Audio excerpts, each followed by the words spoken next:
everyone. I'm Susie. And I'm Rachel. And you're listening to the Gilmore Gab.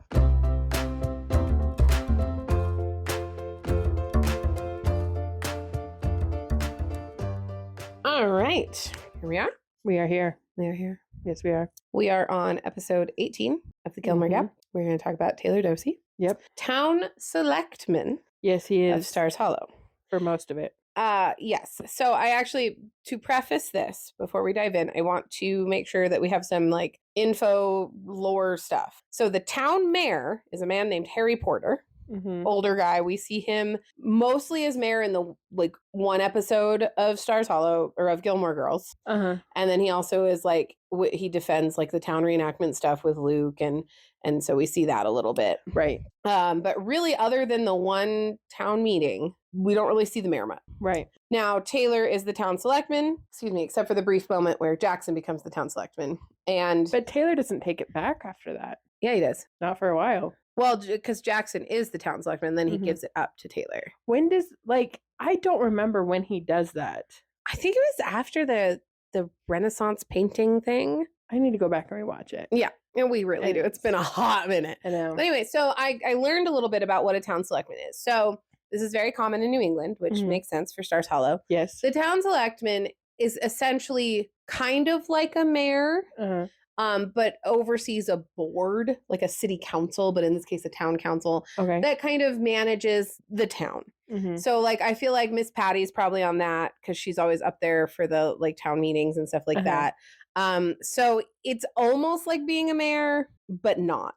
I almost feel like it's the way like England does things, like where there's the king and then there's Parliament and the king's more of a figurehead and Parliament kind of runs things. I feel like that's how that town selectman vibe goes. Okay. But we never really addressed the mayor later. And there were some things I saw that was like, oh, Taylor becomes mayor. No, Taylor never becomes the mayor of Stars Hollow. Right. We never have an election. We never have a you're the mayor. It is always town selectman.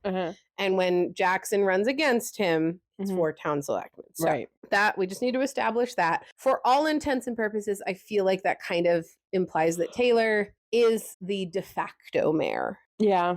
Because Harry doesn't ever do anything. Yeah, I didn't even know his name was Harry. I had to Google it. So Harry Potter. Harry Porter. Harry Potter's the mayor of Stars Hollow? Totally. Oh my gosh. That's where he went after he gave up being an Auror. Yeah. Anyway. He moved to Stars Hollow. After what is the cursed child. No wonder we ended up with a year in the life. Yes. Harry Potter's the mayor. I'm surprised they didn't do more with that. Okay. Anyway. Oh my gosh. Because we only see him in I don't know if it was the pilot episode, wherever the very first town meeting was. Whenever that episode was, I think is the only time we saw him. Because he was the one up there instead of Taylor. I think Taylor was there, but not at the pulpit, lectern, whatever you want to call it. And then we never see him acting as mayor in any other capacity after that. So then it just becomes, it's almost one of those moments of oh, Taylor functions better as this mayor vibe. So I mean, he does want to rule the world, really. Yes. Because his world is Stars Hollow. Yes. So that is, I just wanted to give that background for our sake and for the listeners. Yeah. Who Taylor was in the grand scheme of Stars Hollow. And now we can talk about how we feel about Taylor Doose. Okay. What's really funny to me is when it's his family reunion and they're staying at the inn, right? At the Independence Inn. Because it's before the Dragonfly.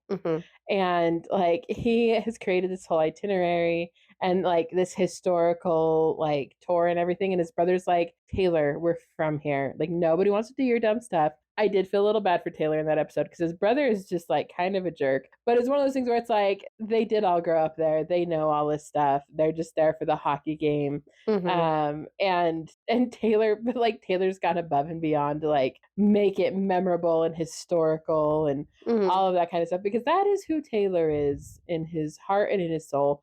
He loves Stars Hollow more than anyone else in the world. Except for maybe Kirk. Yeah. And it's just one of those, when we're talking about him being the town selectman, I was we really see his passion for Stars Hollow in that episode specifically, and in several others. But that one always comes to mind when I think about how passionately Taylor feels about Stars Hollow. I have a whole thing, but I really wanted to give you your time. Okay, go ahead. Well, I guess my question is how do you personally like do we hate Taylor? Do we love Taylor? Do we like Taylor? Like where is your needle on the feelings of Taylor? He drives me crazy. And there are several times that I really would like to smack him across his face. I think in general, like I don't think Stars Hollow would be the same without him. I feel like you need him, but I could never deal with him. I would hate him more than Luke if I had to. Like you would hate him more than Luke hates him? Yeah. Okay, because the way you said that was like... I hate him more than Luke hates him. There you go. Yes. I love Luke, obviously. Yes. That's a bad comparison. So, shower thoughts. I was thinking about our episode for today while I was in the shower yesterday, and many people understand the whole we think better in the shower vibes. It's true. And I was thinking about this episode and about Taylor.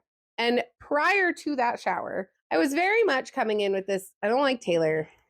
He's a problem. He power trips, da-da-da. And then the shower was like, think about it. And I was like, all right, I'll think about it. Whimsy. And my heart hurts for Taylor. Okay. So his family is a good start. But you talk so much about like his passion for Stars Hollow, and I was thinking about where that comes from and why he is the way he is about Stars Hollow, and not just the town, but the people. Right. He doesn't like, his family doesn't like him. Yeah. And treats him not great. And he got so excited. My family is coming here. This is my passion project. This is where I shine. Yeah. I want to show my family how accomplished I am. I want to show them, what I've done and look at how proud I am of my things. And his family is just like, oh my gosh, go away. You're annoying. And I feel like he probably dealt with that a lot growing up too. So you have this poor man whose family never is around. They've all moved away, so he's very lonely. He's not married. He has no kids. Stars Hollow is his family. And we kind of talked about this in the last episode with the townies and stuff about how, like, they embrace the girls, the Gilmore girls, as, like, their family. And the whole community is a family. And I think Taylor, that is his family. He doesn't have family that loves him and cares about him. And, that's why he embraces Stars Hollow as heavily and hard as he does. And he has the passion for it because it's his family. He wants to take care of it. And he cares about all of the people in it. And he wants them to be good and successful. And he wants the town to be good and successful because that's his baby. Right.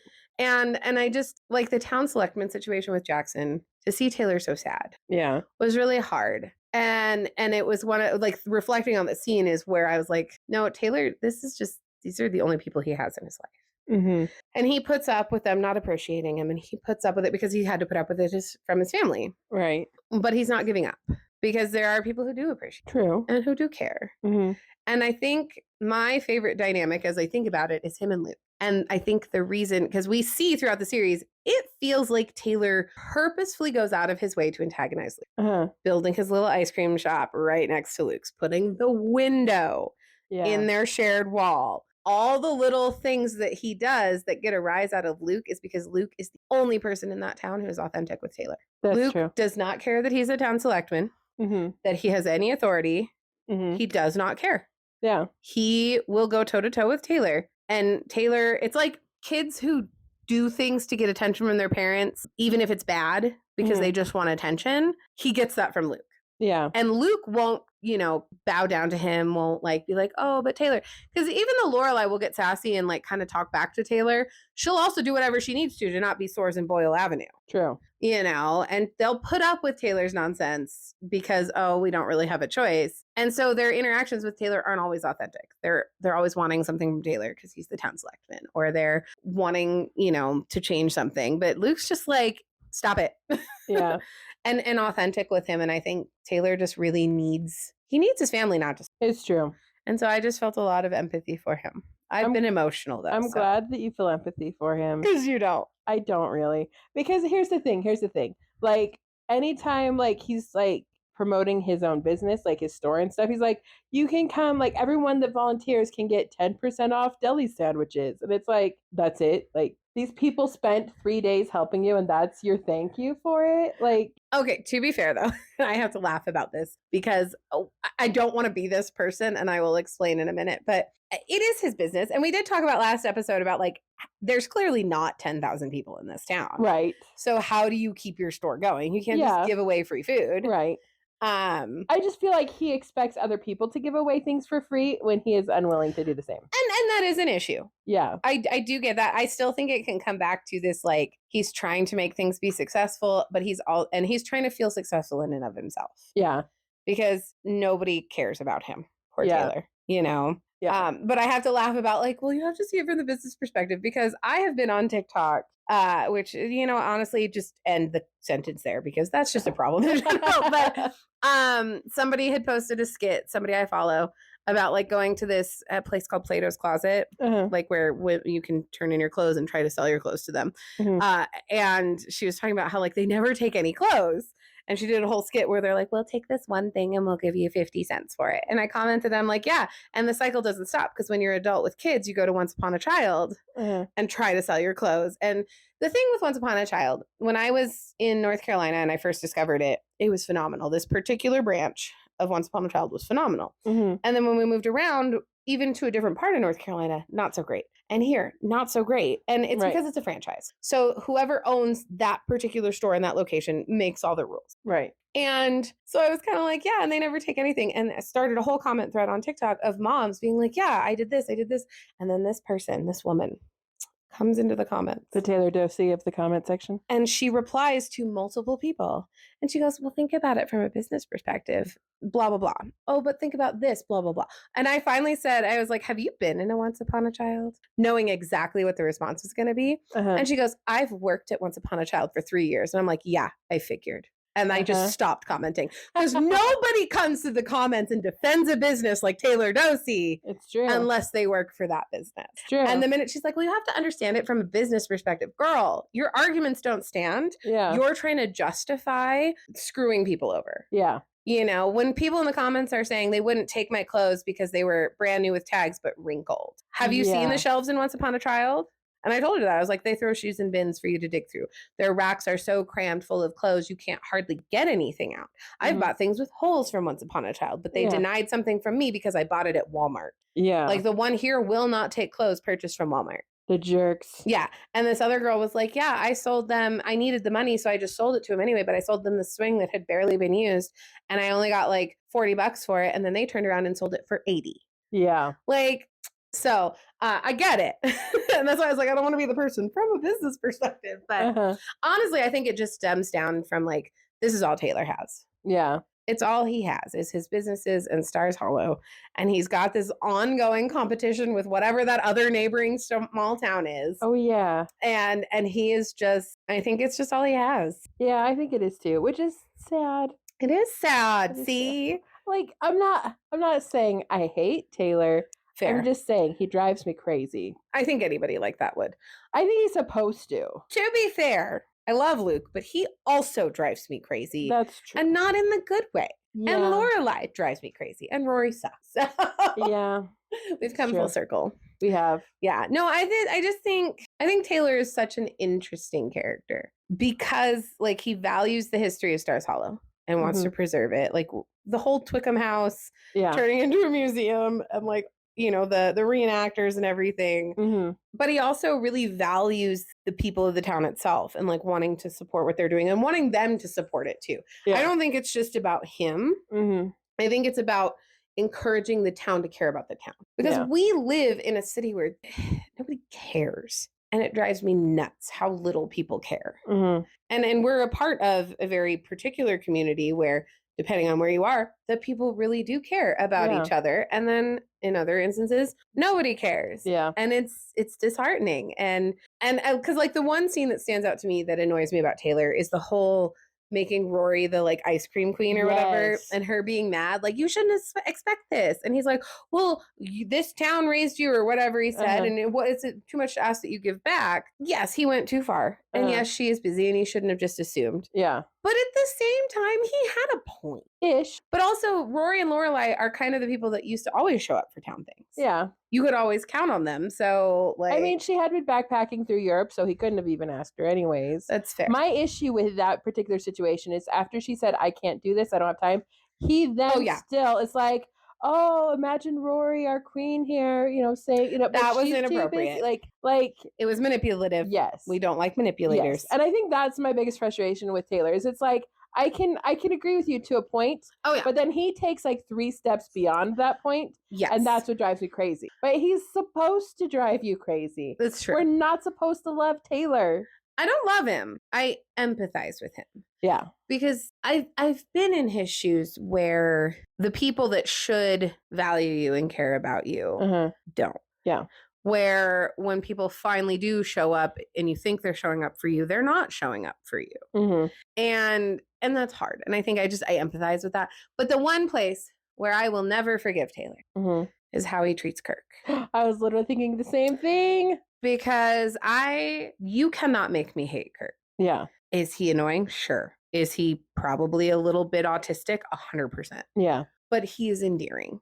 And he's annoying and he's like a little brother, but like that boy, man-child, bends over backwards for Taylor. Yeah. And the Easter egg hunt thing. I was thinking the same thing. We are on the same wavelength. And how Taylor gets so mad at him and Kirk looks so heartbroken, like, I'm so sorry. Yeah. What could I do? And then he ignores him. And much the way like Taylor, I can empathize with Taylor feeling like shunned by his family and like not cared about, for him to turn around and do the same thing to Kirk. Yeah. And it like devastated Kirk. Not cool, man. Not cool. Break the generational trauma cycle. Yeah. So for the longest time, the first time I watched it, I thought Kirk was Taylor's son because of the way Kirk would behave. I was like, are they related? Like, what is this connection here? Yeah. Like, yeah, because Kirk very much they act like father and son, truthfully. They do. Which, to be fair, I think that Kirk's father isn't really in the picture. No. We hear about his mom. Joke about it at some point. Yeah. I'm like, I think that they joke about it a couple of times. Yeah, because Kirk lives with his mom. Yeah. But we don't hear about Kirk's dad. Clearly, Kirk's dad's not in the picture. So, of course, he's going to gravitate towards Taylor, which gives Kirk's dad went out to get milk and never came back. And Taylor Doose is the father figure of the town. Yeah. So, plus, how else would Kirk get all those jobs? That's true. His 15,000 jobs. Doesn't he also work at Doose's at some point? Yes. Yes. That is one of his jobs. That and the beauty supply shop we talked about last episode. And he delivers the mail at some point. He does every possible job available in Stars Hollow. He is done. Yeah, I agree. So, hey there. Hey there. That's his hair care product. Yeah. I was like, are you okay? I am fine. Just random words. Yeah, just throwing it out there. Hey there. Hey there. Anyway, and like swan delivery and the brief. I'm not going to touch on this because we can touch on this in the Kirk episode. Yeah. But anyway, so yeah, I mean, I don't know. It's Taylor. It is Taylor. I love the way Luke one-ups him. And it's also the way we figure out that Luke actually has wealth. Yeah. Is when he is so annoyed with Taylor.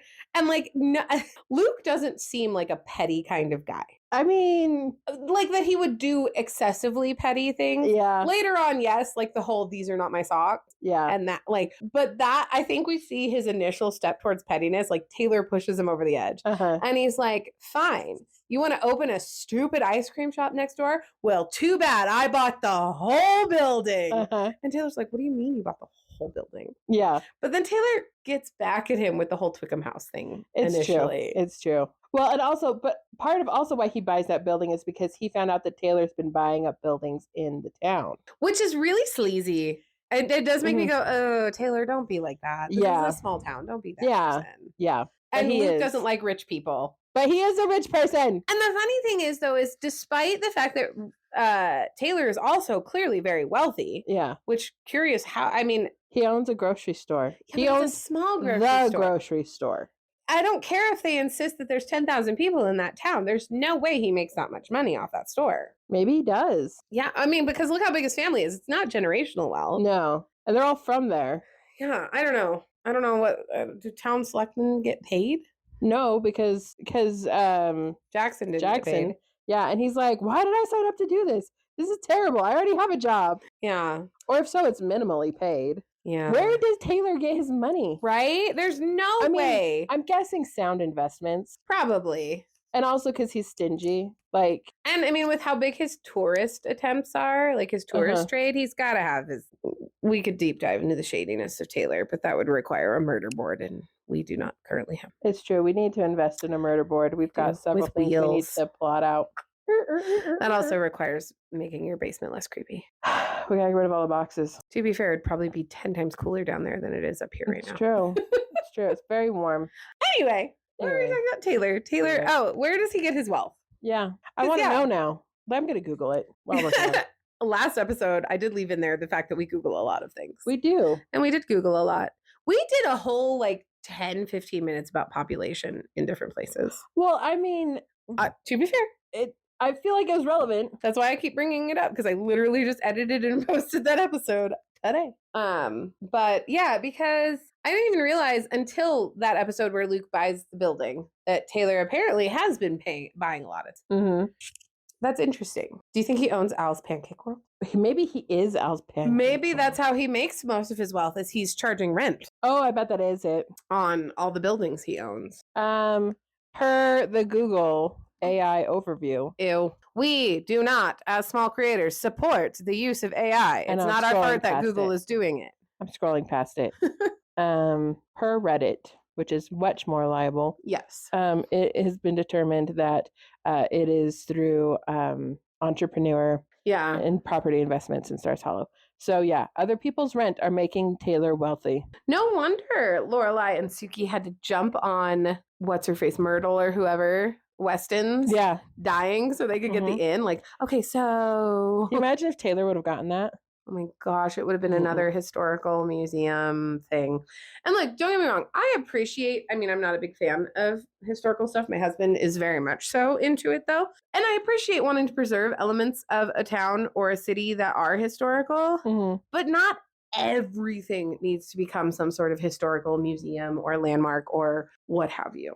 Somebody thinks that Taylor's in the mafia. He's too annoying for that. He is too annoying. Oh my gosh, he would have been dead so fast. Although they might keep him on because he's very organized and fastidious. It's true. I don't know if I used that word correctly. It just felt good in the moment. Yeah.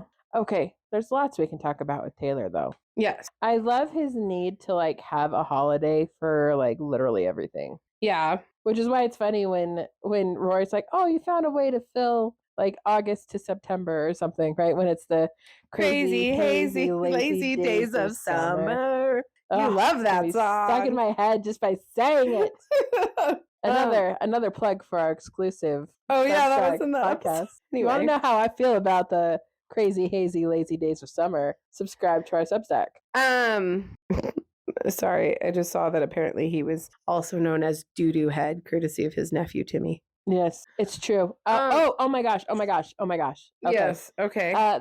There's two instances in the winter where he gets snowed in, and so they have to do the winter festival without him. Actually, no, it's the same instance because then he does end up coming in, but then he tries to be incognito, and he's checking temperatures, and everyone's like, "What are you doing?" Because he's incognito, right? And then everyone's like, "Taylor, we know that it's you." But that's really funny because he gets stuck at his sister's house or something, right? And with his nephew Timmy or whatever.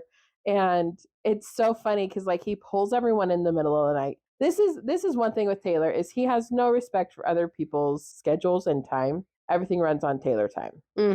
But I do love it because he calls everyone in the middle of the night and everyone's like, what are you doing? Why are we here? Why are you on a TV? Why are you not here in person? And he's like, I got snowed in. Can't make it for the winter festival, for the beginning of the winter festival. I'm gonna need everybody to do it. And then Miss Padley finally is like, hey, so-and-so you're doing this, so-and-so you're doing this, and they split it up because that's how they run everything anyways. Yeah. And then they just leave Taylor on the TV and leave.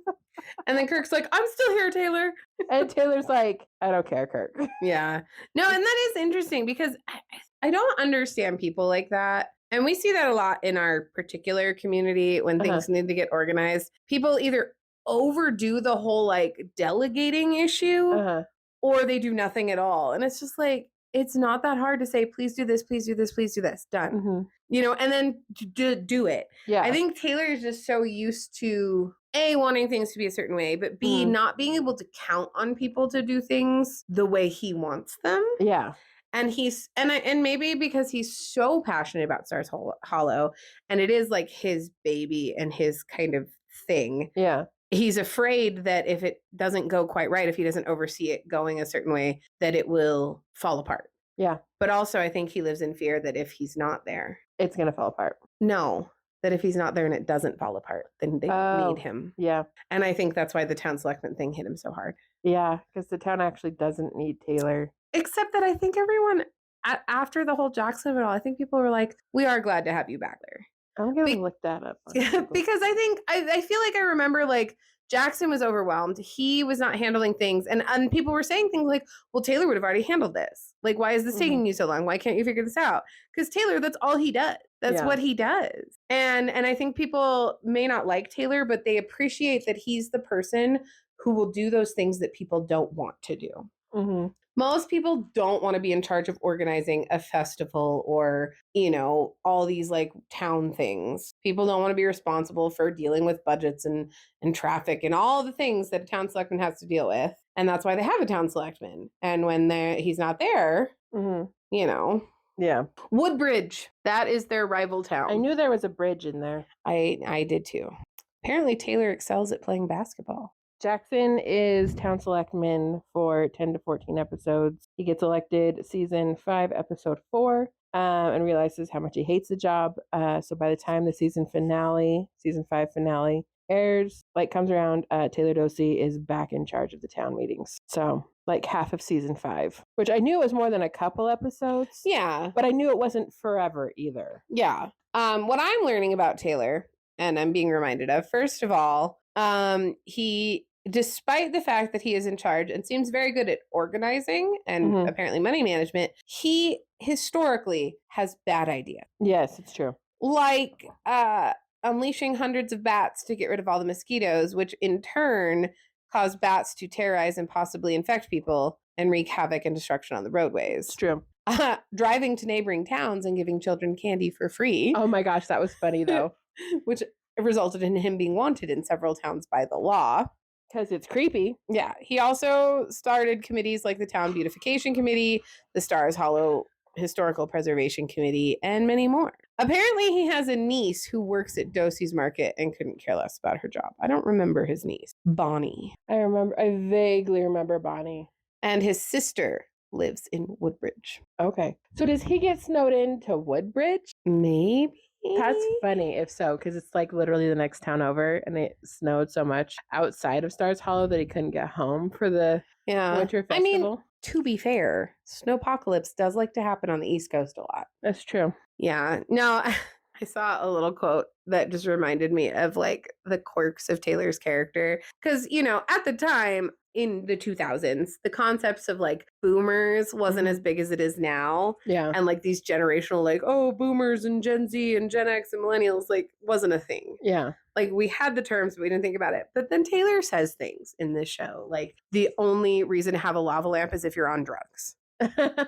Like this man was a boomer before it was uncool to be a boomer. Yeah, like, he was like the epitome of boomer. Yeah, and that's I love. Oh gosh, to think that I would say this. I love Jess for the chalk outline and oh my gosh, tape. Right?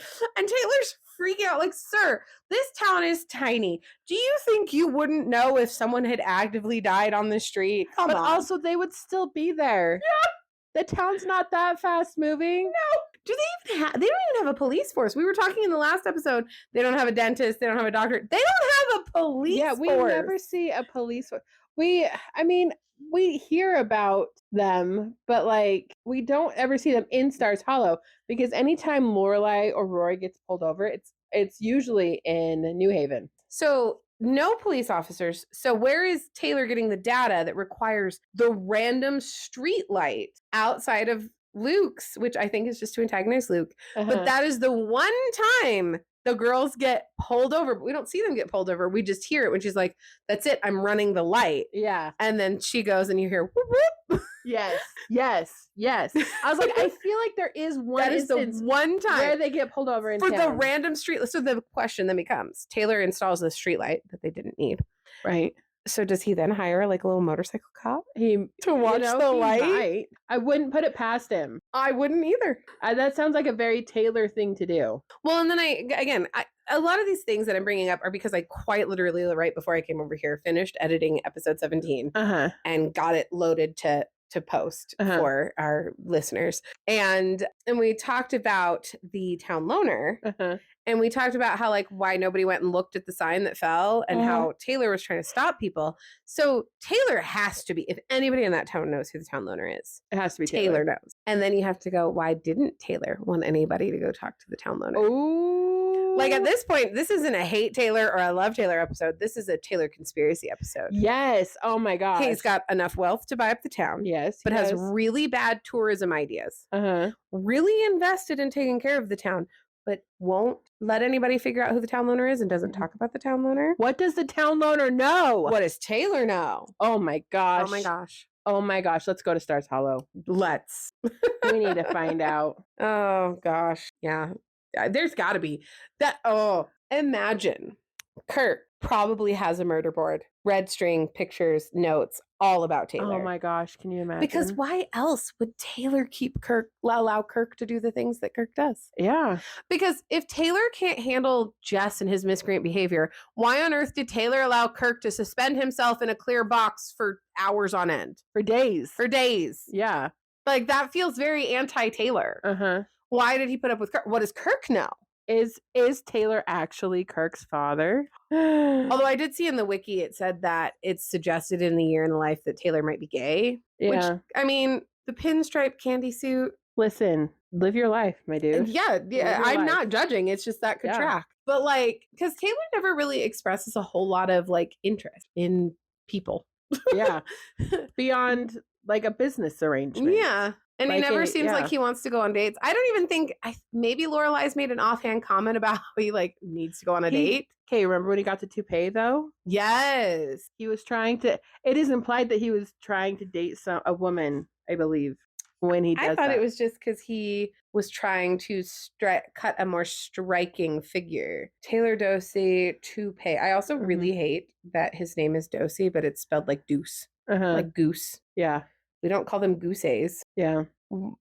Okay. Taylor Doose, toupee. Why? Yeah. Obviously, it was intentional AI. AI sucks. It was in the show. Of course, it was intentional. I'm not getting any information about it. He just apparently he's religious and doesn't believe in evolution. I mean, he does have the run-in with the rabbi and the priest. I just love that how did we miss them in the Townie episode?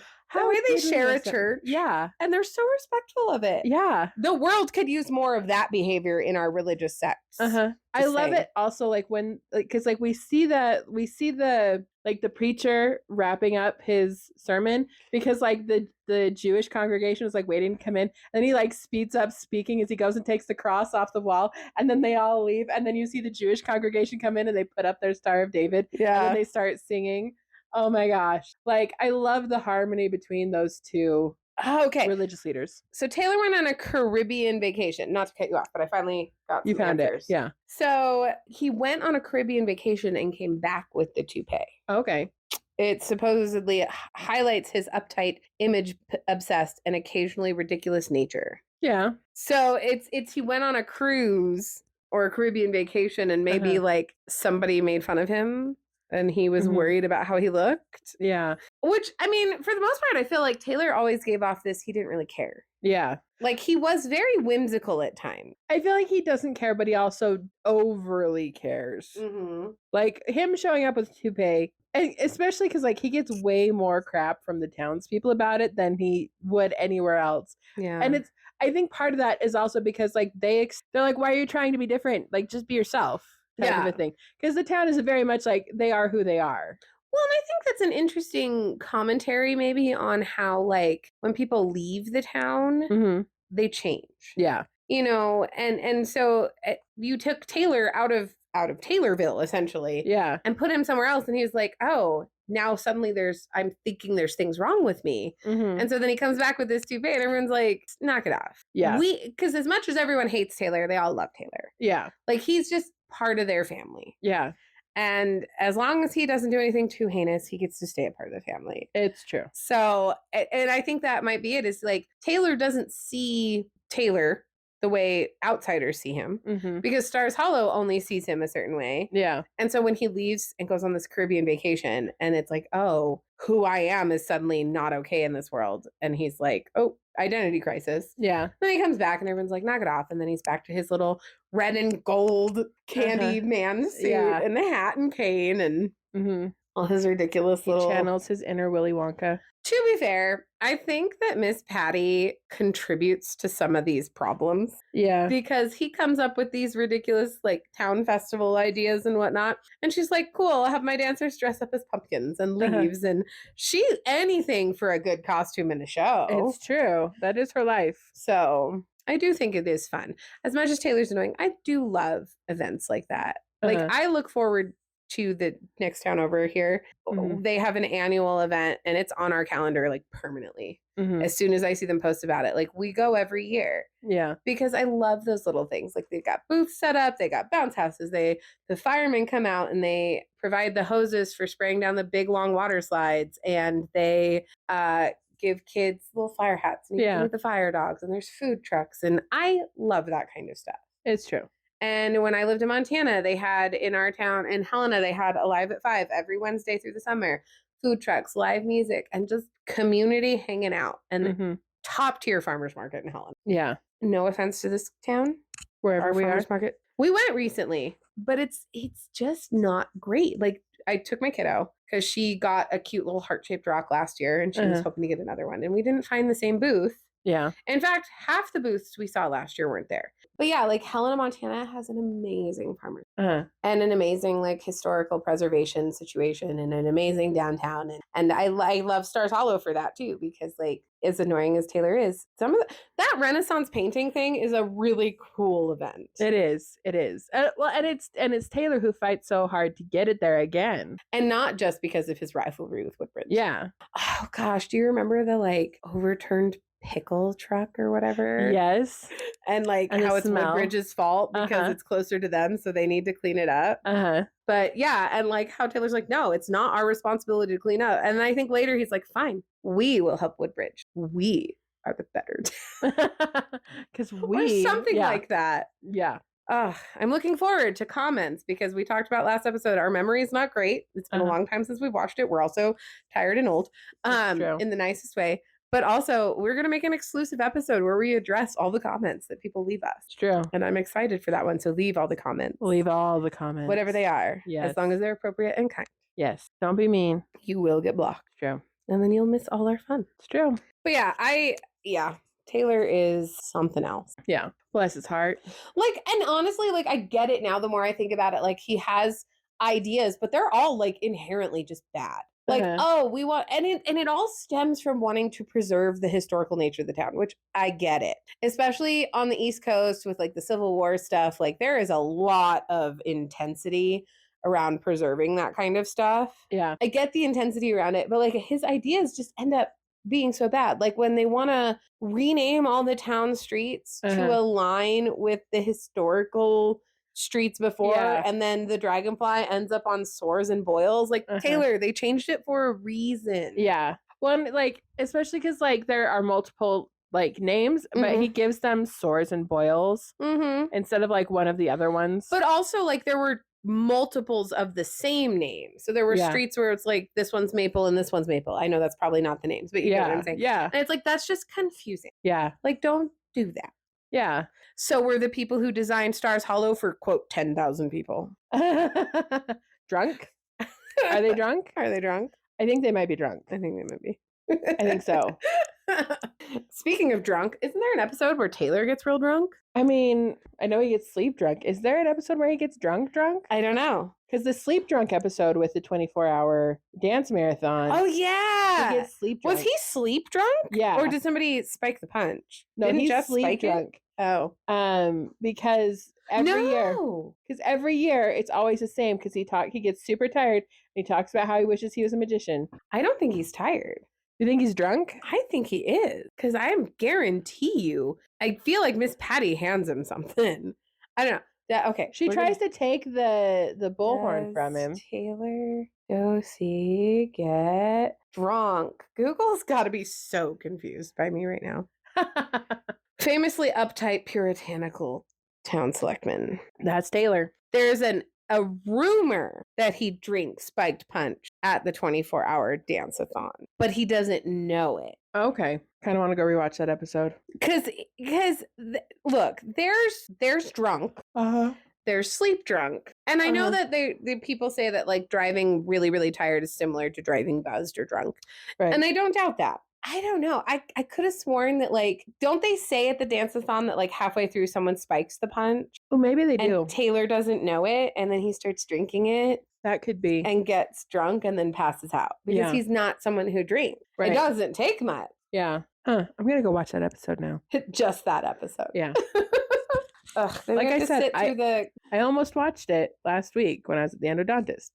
But I watched the one where they go to Yale instead. No, I was going to say, just having to sit through the Dean and Joseph at all. I'd skip that part. But then the Lane and the Dave. Yeah. But then the 4 under 5? Yeah. Or 4 and 5? Oh, that's a wild episode. That is a wild episode. It's all over the place. Okay, referring back to our previous episode again, because we just keep bringing up the population and stuff. If that town had a population of 10,000 people, wouldn't it have more than a town selectman? Maybe. But also, how on earth would Taylor Doose manage 10,000 people? Same way he manages that amount of people. I feel like it would be too much for him. I feel like he would get really overwhelmed. Because a small population, you have a better chance of kind of getting your way and controlling certain things. A larger population? Yeah. I think that gets harder. I think people push back more. Taylor Doose gives HOA president. That's what it is. Oh my gosh. Can you imagine him with an HOA? He is the HOA. For the whole town. There is a quote that I saw when I was looking something up where Luke Danes was like, he's like a 2-inch grass kind of guy. Oh my gosh, you're right, though. So, yeah, Taylor Doose is very much an HOA president. I mean, doesn't he make it really, really, really hard for Lorelai and Suki to open their inn? Yeah. Like, it's always one thing or another. Oh, yeah. He's, like, complaining about the number of parking spots and the number of handicap parking spots. And then the stable for the horses. And, yeah. HOA president. HOA president. I'm looking up town selectmen. So the bigger your town, the more selectmen you have. Okay. But what's where is it the number? This is giving daycare ratios. Yeah. When you have 4 infants, you need 1 adult. If you have 8 infants, you need 2 adults. How many people require 1 town selectman versus 2? According to Dover MA. Okay. .gov, towns with more than 6,000 inhabitants may adopt either from a town meeting at their discretion, a town selectman. Like, that's how they are elected, is at their town meetings. But that didn't answer my question. About 6,000 people per town selectman. Because that just read like if there's 6,000 people or more, they can choose a town select. So if there's 10,000 people in Stars Hollow, they should have at least 2 town selectmen, I feel like. But I guess it's not quite 12,000 people in Stars Hollow. Oh, this is talking about town meeting members. Oh. So, according to Connecticut General Assembly. Right state this time. I went to the wrong state. Basically, somebody asked a question. You asked whether and how towns can change the number of members that constitute a board of selectmen. So a board of selectmen, where they have no charter and operate under the statute. State law requires that, unless otherwise provided by law, small towns whose form of government is established by the statutes, that is, towns that have no charter or home rule ordinance, must elect a first selectman and only 2 other selectmen. Statute towns with a population of 10,000 or more have the option to elect up to 6 other select. So there should be at least 3 people. Yes. On a board. But I feel like they kind of insinuate, that Miss Patty. I agree. Who else sits up there with him? Because it's always Miss Patty. Kirk is not Taylor. Always sitting up there. Yeah. Sometimes he is, sometimes he's not. Yeah, But I feel like Kirk. He sits more like as a assistant. Yes, a personal assistant, a secretary type. It's only in my visual memory, and I'm sure someone will correct me. Yes, it's Miss Patty, and Taylor. There's nobody else, unless we're counting the mayor. But he is only present at that one town meeting, and then we never see him except for reenactments. Yeah, their little town Civil War thing. Yeah, so they have 2. Yeah. They're violating statutes and laws. Although there was like a stipulation in there that talked about like, this is for towns that don't already have like ordinances or town charters that establishes. So maybe their town charter, which Taylor is very obsessed with. We hear a lot about a town charter. Yeah. Maybe the town charter doesn't require it. That could be. Because they make this whole big deal about the election where it can only be 1. Yeah. But if they were following this, then they could have both been. Yeah. Because it should be a selectman board. Unless they already have the board and they were only running for specifically Taylor's seat. And yet nobody, like, all the pushback against Taylor comes from the town at the town meeting. You would think with a board, before he could even get up there and say all the things he says, it would have been mitigated. It's true. And Miss Patty does step up sometimes, but it's like, it's just him and Miss Patty. Yeah. Who have to be probably the oldest living, like, not living, but like active community members of Stars Hollow. Yeah. Like, have been there the longest and have created all of the, like, enforced all the stuff. Yeah. Miss Patty just doesn't care that much. She probably is only in that position for the sole purpose of having access to the tea. Yes, 100%. Wild. Yeah. I feel invigorated by our this episode and the last one, because I feel like we have learned a lot of new things in general. Yeah. And not just about like Stars Hollow, but we now understand Connecticut selectmen and populations from last episode. Yeah. And that's kind of fun. Yeah. I like that. We learned things on this episode, on this and podcast. Now other people have too. Yes. Come learn with us. Gilmore Gap podcast. I don't know how much they're going to learn. But well, you can learn a fun. lot about cities in the last 2 episodes. This one and the last one. This is true. I mean, I think we've pretty much exhausted the Taylor conversation. I agree. Because I'm also exhausted. I am too. Next episode is Kirk. Yes. Finally. So, as of this moment, we do not have access to Sean Gunn yet. That sounded really creepy. I apologize. We have not yet gotten Sean Gunn to agree to come be on our podcast. And I'm so tempted to hold off on a Kirk episode until we can try to get him to be part of it, but I can't wait that long. Yeah. I want to talk about Kirk. Yeah. I don't have those type of connections yet. You were able to tag him, though. Yeah. I was not. Oh, I wondered. Because I was like, why didn't Rachel tag him? Yeah, I couldn't. Huh. But that's well, okay. I did. It's fine. I don't think he has a TikTok, though, so I tried to tag him on TikTok, too, in our Sean Kirk snippet. That's his name now, Sean Kirk. Sean Kirk. The thing is that the convention's coming up that he was at last year, but he's not there this year. But yeah. So he obviously comes to our area. Mm-hmm. But we don't want to be creepy stalkers. Because we're not creepy stalkers. We are Kirk fans. Yeah. That's it. We're normal fans. Normal, completely reasonable. Regular people. No spice nerds. Yep. Who enjoy Kirk as a character. Mm-hmm. We support him as a character. Well, we support Kirk pretending to be Sean Gunn. Yes, exactly. Oh, gosh. All right. Well, that's that. Let's wrap it up. Thank you for tuning in to our Taylor talk on the Gilmore Gap. Yes. Join us next time. Yes. And of course, subscribe to our Substack. It's going to be worth it. We promise we're going to start doing exclusive episodes that you can only hear if you pay us money. It's true. They are hilarious. But they are hilarious. You know what? It's so worth it. It is. It is. Okay. We got to be done. Okay. Bye. Right, bye. The Gilmore Gab is created and produced by Rachel Llewellyn and Susie Carmichael. Music by Kevin MacLeod. Follow us on Instagram at Gilmore Gab Podcast and sign up for our newsletter on Substack. You can also subscribe to our paid Substack for early access to new episodes and exclusive content. The Gilmore Girls show and characters are the exclusive property of Warner Brothers Entertainment. Warner Brothers Entertainment is not affiliated with, nor does it endorse, the Gilmore Gab Podcast.